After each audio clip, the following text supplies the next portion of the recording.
In the Apology, Socrates has just been sentenced to death for corrupting the youth and not believing in the gods of the state. The scenes that play out in the Crito, which takes place sometime after, Socrates is awaiting execution. Crito, a friend and likely former student, enters Socrates' cell early one morning and pleads with him to escape. An important point in Crito's argument is that the citizens of Athens expect him to escape, and therefore it is morally right for him to do so, one, and two, he has an obligation to do so, which is a stronger claim. Now, there are other points of his argument, but we're going to skip over those, so they're not important, but let's look at Socrates' response. So what is Socrates' response? Well, one is his primary response is what makes a life good? What is a good life? And so how do we know that this is the response that Socrates gives? Well, let's start with the first premise he asks us to consider. Whose opinions do we value when we're asking what to do? Not just any opinion. We value the opinions of experts. Now, in regards to moral behavior, ethical behavior, and so on, whose opinions do we value? Socrates is going to say the wise opinions. These are opinions that come from people who are wise. And then we might ask, well, who are the wise? Well, those who understand justice and truth. Now, who are those? Before we look at that answer, and before we look at Socrates' overall response to Crito, it would be helpful to look at some philosophical terminology.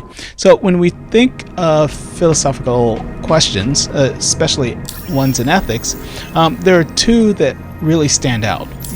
Two questions that really stand out. One is what makes an act ethical? When you think of any given act, why is that act ethical as compared to another action? And this, more times than not, will lead to the second question. The second question is, why study ethics? And you might think, well, what should I do? What is the right thing to do here? And you might imagine someone saying, who cares, right? So the question of what makes an act ethical, someone may respond by asking, why study ethics? And in order to answer the second question, or the first one, it would be helpful to take a little bit of a divergence. And first, we're going to look at the space MMO, mass multiplayer online game, Star Citizen. Now, Star Citizen is a mass multiplayer online game that is set in space.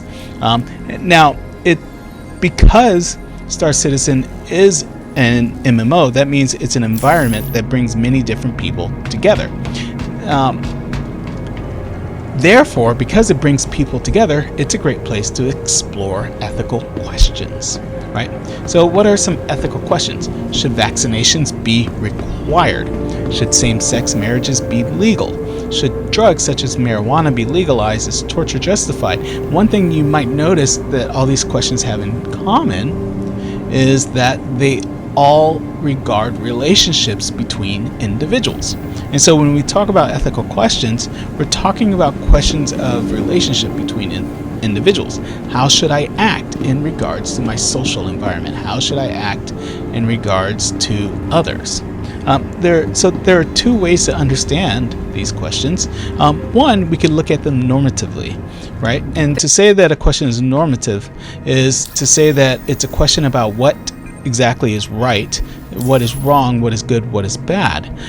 But this other term you may or may not be familiar with, and it comprises a set of additional questions that are related to ethics, and namely meta-ethical questions. And meta-ethical questions are questions about the nature of rightness and wrongness, right? How do we think of right and wrong properties? So in this way, we're thinking of ethical in the same way we would physics, right?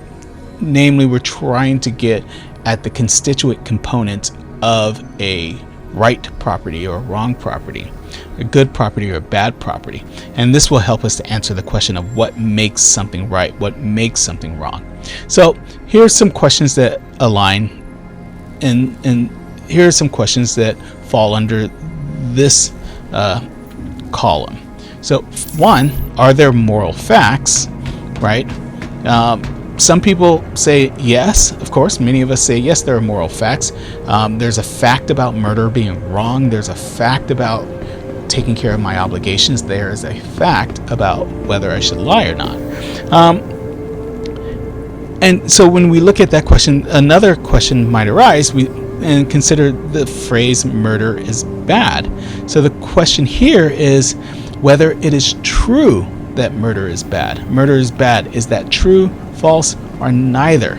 If you said neither, murder is bad, neither true, murder is bad is neither true or false, then you're saying it's neither. And so normative questions are a thesis about right and good.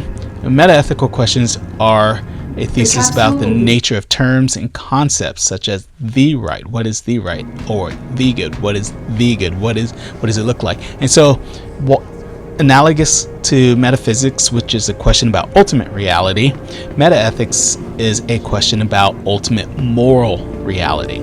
And so, whatever the good life is, it is in some way connected to our moral reality.